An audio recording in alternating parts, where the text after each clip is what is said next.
Good evening everyone. Class 9 state സിലബസിലെ geography പുതിയ text ബുക്കിലെ ആദ്യത്തെ പാഠമാണ് ഇവിടെ പറയാൻ പോകുന്നത്. On the roof of the world, അതായത് ലോകത്തിൻ്റെ നെറുകയിൽ എന്നാണ് അതിൻ്റെ അർത്ഥം. India is a land of mix and culture and pluralism. അപ്പോൾ ഇന്ത്യ എന്നത് എന്താണ്? പല രീതിയിലുള്ള കൾച്ചറും അതുപോലെ തന്നെ പ്ലൂറലിസം എന്ന് പറഞ്ഞാൽ വിവിധ മതങ്ങളുടെയും മതവിശ്വാസങ്ങളും ഒക്കെയാണല്ലേ. ഇന്ത്യയിൽ പല മതക്കാരുണ്ട്. അപ്പോൾ അതിനെക്കുറിച്ചാണ് ഇവിടെ പറയുന്നത്. മിക്സഡ് ആയിട്ടാണ് ആൾക്കാർ താമസിക്കുന്നത്, പല മതത്തിലുള്ളവരും ഇവിടെ ഉണ്ട്. The evolution of this unique cultural diversity is A lengthy history. അതായത് അതുല്യമായ സാംസ്കാരിക വൈവിധ്യമാണ് അല്ലേ നമ്മുടെ ഇടയിലുള്ളത്. ഇതൊരു ലെങ്തി ആയിട്ടുള്ള ഹിസ്റ്ററി എന്ന് വെച്ചാൽ വളരെ നീളമുള്ള ഒരു ചരിത്രം തന്നെയാണ്. അതിനെക്കുറിച്ച് ഒരുപാട് പറയാനുണ്ട് എന്നാണ്. In fact it began with the primitive human groups who came to inhabit this land from far off lands in very ancient times. Later on, these people got mixed with several other human groups that had come to this land through different routes over different periods of time and whose generations have been living here over thousands of years. അതായത് പിൽക്കാലത്ത് പല ഘട്ടങ്ങളായി പല വഴികളിലൂടെ ഈ നാട്ടിൽ വന്നെത്തുകയും സഹസ്രാബ്ദങ്ങളായി ഇവിടെ ജീവിക്കുകയും ചെയ്ത അനവധി മനുഷ്യ സമൂഹങ്ങൾ വഴിയാണ് മറ്റൊരു രാജ്യത്തും കാണാൻ കഴിയാത്ത ഈ സാംസ്കാരിക വൈവിധ്യം ഇവിടെ ഉണ്ടായത്, രൂപപ്പെട്ടത്. The diversity is evident in language, costumes, traditions, festivals, believes, agriculture and the like. അതായത് ഭാഷ, വേഷഭൂഷാദികൾ, ആചാരങ്ങൾ, ആഘോഷങ്ങൾ, അതുപോലെ തന്നെ വിശ്വാസ പ്രമാണങ്ങൾ, കൃഷി എന്നിങ്ങനെ നിരവധി രംഗങ്ങളിൽ ഈ വൈവിധ്യം നമുക്ക് കാണാൻ കഴിയുന്നു. The geographical diversity of our country has a decisive role in the country's cultural diversity. അതായത് ഇന്ത്യയിലെ ഈ സാംസ്കാരിക വൈവിധ്യത്തിന് പിന്നിൽ എന്താണ്? നമ്മുടെ രാജ്യത്തിൻ്റെ ഭൂപ്രകൃതി വൈവിധ്യത്തിന് ഗണ്യമായ ഒരുപാട് പങ്കുണ്ട് എന്നാണ് പറയുന്നത്. The northern mountains, standing as a formidable fortress in the northern part, the vast and fertile plain just to the south of it, the desert land to the west, the extensive plateau in the central part, the lengthy coastal stretch along the eastern and western sides, then the islands. അതായത് ഈ വടക്ക് ഭാഗത്ത് വലിയ കോട്ട പോലെ രാജ്യത്തിൻ്റെ അതിരായി നിലകൊള്ളുന്ന അതായത് ഉത്തരപർവ്വത മേഖല, അതിന് തൊട്ടു തെക്കായിട്ട് നല്ല ഫലഭൂവിഷ്ടമായ വിശാലവുമായ സമതല പ്രദേശം, പിന്നെ പടിഞ്ഞാറ് ഭാഗത്ത് പ്രദേശം, മധ്യഭാഗത്ത് അതിവിശാലമായ പീഠഭൂമി, കിഴക്കും പടിഞ്ഞാറും ഭാഗങ്ങളിൽ സുദീർഘമായ തീരദേശങ്ങൾ, പിന്നെ ദ്വീപുകളുടെ സമൂഹങ്ങൾ, ഇവയൊക്കെ ചേർന്നതാണ് ഇന്ത്യയുടെ ഭൂപ്രകൃതി എന്ന് പറയുമ്പോൾ നമുക്കെന്താണ് ഈ വൈവിധ്യം എത്രമാത്രം ഉണ്ടെന്ന് നമുക്ക് മനസ്സിലാക്കാൻ കഴിയും. Aren't you convinced that India's topography is very diverse? This topographical diversity, along with the country's special location, has contributed to the extent of monsoon climate in this region. Human life and agricultural pattern have been set in India over centuries in accordance with this diversity.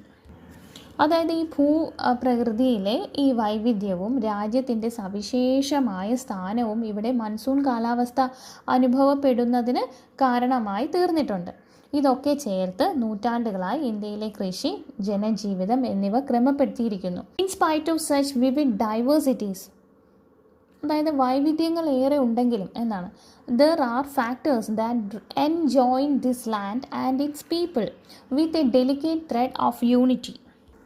വൈവിധ്യങ്ങൾ ഏറെ ഉണ്ടെങ്കിലും അതിനിടയിലും ഏകത്വത്തിൻ്റെ ഒരു നേർത്ത നൂലുകൊണ്ട് ഈ നാടിനെയും ജനങ്ങളെയും ഒന്നിപ്പിക്കുന്ന ഘടകങ്ങളും ഉണ്ട്. We are going to discuss all such aspects in this text book. ഇത്തരം കാര്യങ്ങളെല്ലാം നാം ഈ ബുക്കിൽ ചർച്ച ചെയ്യുന്നുണ്ട്. Based on topography, India can be divided as the following physiographic divisions. ഈ ഭൂപ്രകൃതി സവിശേഷതകളുടെ അടിസ്ഥാനത്തിൽ നമ്മൾ ഇന്ത്യയെ താഴെ പറയുന്ന വിധം തരംതിരിച്ചിട്ടുണ്ട്. അതിലൊന്നാമത്തത് the northern mountain region, second one North Indian plain, third one peninsular plateau, fourth one Indian desert and the last the coastal plains and islands. ഇനി നെക്സ്റ്റ് പേജാണ് നോക്കുന്നത്. The northern mountain ranges that form The north and the northeastern boundary of the Indian subcontinent includes several mountain ranges that originate from the Pamir Knot, known as the roof of the world, and it extends up to Purvachal in the east. അപ്പോൾ ലോകത്തിൻ്റെ മേൽക്കൂര എന്നറിയപ്പെടുന്ന Pamir പർവ്വതക്കെട്ടിൽ നിന്നും ഉത്ഭവിച്ച് കിഴക്ക് പൂർവാചൽ വരെ വ്യാപിച്ചിരിക്കുന്ന നിരവധി പർവ്വത നിരകൾ ചേർന്നതാണ് ഇന്ത്യൻ ഭൂഖണ്ഡത്തിൻ്റെ വടക്ക് കിഴക്കൻ അതിരായ ഉത്തര പർവ്വത മേഖല, അതായത് northern mountain ranges. The relatively young and lofty northern mountain ranges have been formed by the folding of rock layers. താരതമ്യേന പ്രായം കുറഞ്ഞതും ഉയരമേറിയതുമാണ് ഈ പർവ്വത നിരകൾ. ശിലാപാളികൾക്ക് വലനം സംഭവിച്ച് രൂപപ്പെട്ട മടക്കുപർവ്വതങ്ങളാണ് ഇവ.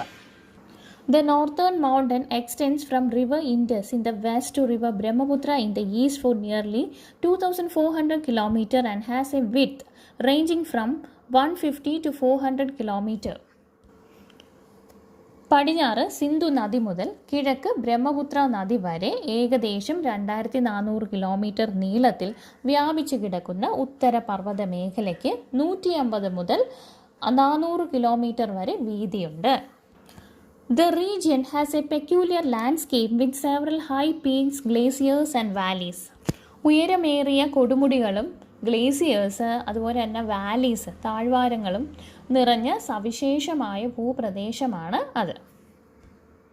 Based on the topographical characteristics, the northern mountain region can be classified into 3.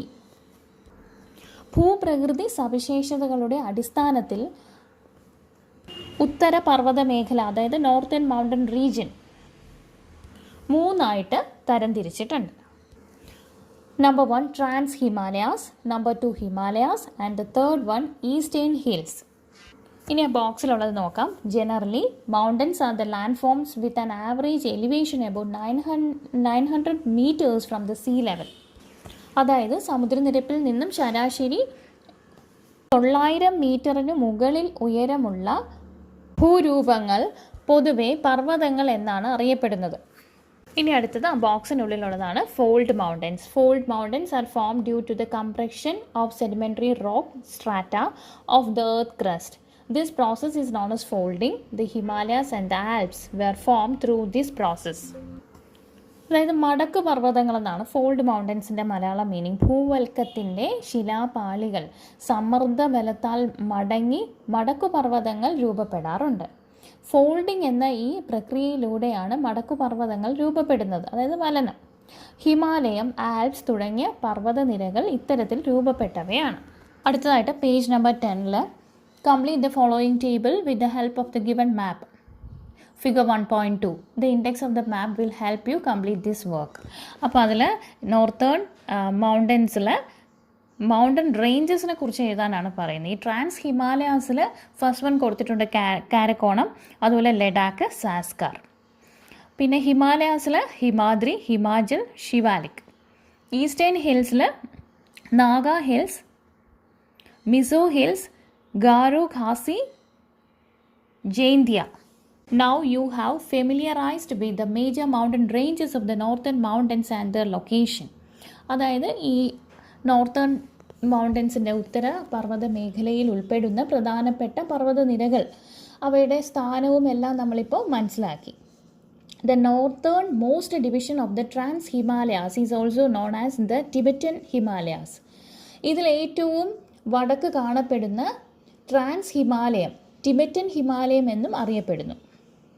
Having the average elevation of 3,000 meters, the Trans Himalayas has an approximate width of 40 km and a length of 965 km. അതായത് ശരാശരി 3000 metre ഉയരമുള്ള trans ഹിമാലയത്തിന് ഏകദേശം 40 kilometre വീതിയും 965 kilometre നീളവുമുണ്ട്. The Karakoram range connects Himalayas with the Pamir Knot. Karakoram നിര ഹിമാലയൻ പർവ്വതത്തെ Pamir പർവ്വതക്കെട്ടുകളുമായി ബന്ധിപ്പിക്കുന്നു. ഇനി page number 11.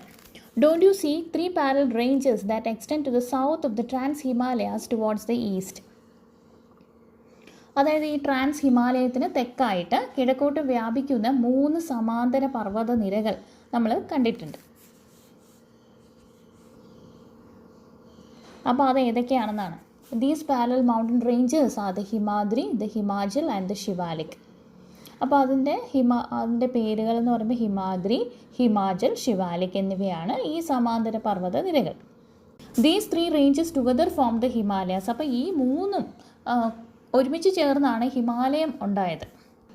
The Shivalik range, which is the southernmost of the Himalayan ranges and forms the borders of the Ganga plains, has a width ranging from an average of 60 to 150 km. As it is the outermost part, this range is also known as the Outer Himalayas. അതായത് ഹിമാലയ നിരകളിൽ ഏറ്റവും തെക്കായി ഉള്ളതും ഗംഗാ സമതലത്തിന് അതിരായി നിലകൊള്ളുന്നതുമായ സിവാലിക് നിരയ്ക്ക് ഏകദേശം 60 മുതൽ 150 kilometre വരെ വീതിയുണ്ട്. As it is the outermost part, this range is also known as the Outer Himalayas. അതായത് ഇത് ഹിമാലയത്തിൻ്റെ ഏറ്റവും പുറമേയുള്ള ഭാഗമാണ്. അതുകൊണ്ട് ഈ നിരയെ ഔട്ടർ ഹിമാലയം എന്നും വിളിക്കുന്നു. To the north of the Shivaliks is the Himachal mountain range with an average elevation ranging from 3,500 to 4,500 meters above the mean sea level. ശിവാലിക്കിന് വടക്കായി സമുദ്രനിരപ്പിൽ നിന്ന് 3,500 മുതൽ 4,500 മീറ്റർ വരെ ശരാശരി ഉയരമുള്ള പർവ്വതനിരയാണ് Himachal. This range is also known as the Lesser Himalayas and has a width ranging from 60 to 80 km. Lesser ഹിമാലയം എന്നറിയപ്പെടുന്ന ഈ നിരയ്ക്ക് ഏകദേശം 60 മുതൽ 80 കിലോമീറ്റർ വരെ വീതിയുണ്ട്. The Himadri, which is also known as the Greater Himalayas or the Inner Himalayas, is the mountain range that lies at an average elevation of about 6,100 meters above the mean sea level.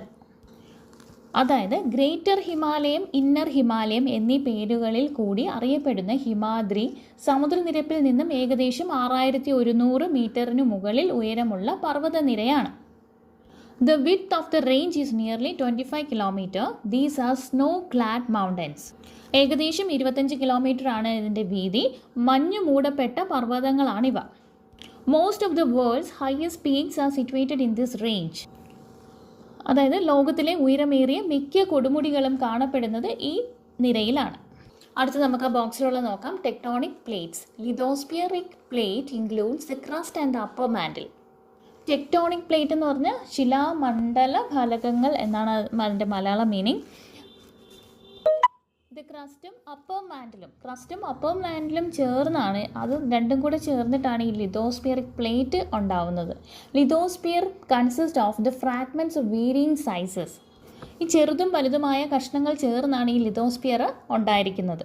Portions of such lithospheric parts each with thousands of kilometers of width and nearly 100 kilometer thickness are known as lithospheric plate. അനേകായിരം kilometre വിസ്തൃതിയും ഏകദേശം 100 kilometre വരെ കനവുമുള്ള ഈ ലിതോസ്ഫിയറിക് parts ലിതോസ്ഫിയറിക്കിൻ്റെ ഭാഗങ്ങളെയാണ് എന്തെന്ന് വിളിക്കുന്നത്? ലിതോസ്ഫിയറിക് plates എന്ന് വിളിക്കുന്നത്. These plates may cover the continental portion, Ocean, bottom or both. അപ്പോൾ ഇവ വൻകര ഭാഗം ഉൾക്കൊള്ളുന്നതോ കടൽ തറഭാഗം ഉൾക്കൊള്ളുന്നതോ വൻകരയും കടൽ തറയും ഉൾക്കൊള്ളുന്നതോ ആകാം. അടുത്ത നമ്മൾ നോക്കുന്നത് origin of the Himalayas. Do you know that the Himalayas which is one of the lofty mountains of the world is still growing? What may be the reason? നമ്മൾ എന്താണ് ഹിമാലയത്തിൻ്റെ പിറവി, ഹിമാലയം എങ്ങനെ ഉണ്ടായി എന്നാണ് നോക്കുന്നത്. ലോകത്തിലെ ഉയരമേറിയ പർവ്വത നിരകളിൽ ഒന്നായ ഹിമാലയം ഇന്നും വളർന്നുകൊണ്ടിരിക്കുകയാണ് എന്ന് നമുക്കറിയാം. എന്തുകൊണ്ടായിരിക്കും അത്? This is due to the plate tectonics, അതായത് ഭൗമശിലാപാളികളുടെ ചലനം, അതായത് പ്ലേറ്റ് ഇതിന് കാരണം. Tectonic plates are the crustal rock blocks of continental and oceanic parts. അതായത് വൻകരയും സമുദ്രഭാഗവും ചേർന്ന ശിലാപാളികളാണ് ടെക്ടോണിക് ഫലകങ്ങൾ, അതായത് tectonic plates. Asthenosphere is the zone beneath the lithosphere where the rocks are molten and are in a semi-plastic state due to the high temperature. The tectonic plates move very slowly above the asthenosphere. അതായത് ഈ ശിലാമണ്ഡലത്തിന് താഴെ ഉയർന്ന താപത്താൽ ശിലകൾ ഉരുകി അർദ്ധ ദ്രാവാവസ്ഥയിൽ നിലകൊള്ളുന്ന ഭാഗമാണ് asthenosphere. ആസ്തനോസ്ഫിയറിന് മുകളിലൂടെ ടെക്ടോണിക് ഫലകങ്ങൾ സാവധാനം ചലിച്ചുകൊണ്ടിരിക്കും. Earth processes like orogenic mountain building are active along the plate boundaries. There are 3 types of plate boundaries: convergent boundaries, divergent boundaries and transform shear boundaries. ഈ ഫലക ചലനം മൂലം ഫലക അതിരുകളിൽ പർവ്വത രൂപീകരണം പോലുള്ള ഭൗമ പ്രവർത്തനങ്ങൾ സജീവമാണ്. 3 തരം ഫലക അതിരുകളാണ് ഉള്ളത്. ഫലക അതിരെന്ന് പറയുന്നത് പ്ലേറ്റ് ബൗണ്ടറീസ് ആണ്. അതാണ് കൺവേർജൻറ്റ്, ഡൈവേർജൻറ്റ്, അതുപോലെ ട്രാൻസ്ഫോം. അതിൻ്റെ ചിത്രങ്ങളും താഴെ കൊടുത്തിട്ടുണ്ട്. Rock layers along the convergent boundary get folded due to the compression of lithosphere plates. This leads to the formation of fold mountains. ഈ ലിതോസ്ഫിയർ പ്ലേറ്റ്സിൻ്റെ കംപ്രഷൻ കാരണം ഈ കൺവേർജൻറ്റ് ബൗണ്ടറിയിലുള്ള റോക്ക് ലെയേഴ്സ് എന്താണ്, അതിൽ ഫോൾഡ് വരും, അതായത് മടക്കുകൾ വരും. ഇതാണ് ഫോൾഡ് മൗണ്ടൻ ഉണ്ടാവാനായിട്ടുള്ള ഒരു കാര്യം. The Indian plate, which includes the peninsular India and the Australian continent, was located in the southern hemisphere about 150 to 160 million years ago. അതായത് ഏകദേശം 150-160 ദശലക്ഷം വർഷങ്ങൾക്ക് മുമ്പ് ഉപദ്വീപീയ ഇന്ത്യയും ഓസ്ട്രേലിയൻ വൻകരയും ഉൾപ്പെടുന്ന ഇന്ത്യൻ ഫലകത്തിൻ്റെ സ്ഥാനം ദക്ഷിണാർദ്ധ ഗോളത്തിലായിരുന്നു. As it moved northwards and came close to the Eurasian plate, the Thecs seabed situated between the two land masses started uplifting. This is how the Himalayas were formed. പിന്നീട് എന്ത് സംഭവിച്ചു? ഇതിങ്ങനെ വടക്കോട്ട് നീങ്ങി Eurasian ഫലകത്തിനടുത്ത് വന്നപ്പോൾ, Eurasian ഫലകം എന്ന് പറഞ്ഞാൽ യൂറേഷ്യൻ പ്ലേറ്റ്, അതിൻ്റെ അടുത്ത് വന്നപ്പോൾ എന്ത് സംഭവിച്ചു? ഈ 2 പ്ലേറ്റ്സിൻ്റെയും ഇടയിൽ നിലകൊണ്ടിരുന്ന ടെത്തീസ് സമുദ്രത്തിൻ്റെ അടിത്തട്ട് മടങ്ങി ഉയർന്നു വരാനായിട്ട് തുടങ്ങി. അങ്ങനെയാണ് ഹിമാലയ പർവ്വതം രൂപം കൊണ്ടത്. അപ്പോൾ ഇത്രയും മതി. ബാക്കി നമുക്ക് അടുത്ത ക്ലാസ്സിൽ നോക്കാം. എല്ലാവരും ലൈക്ക് ചെയ്യുകയും സബ്സ്ക്രൈബ് ചെയ്യുകയും ചെയ്യണം. താങ്ക്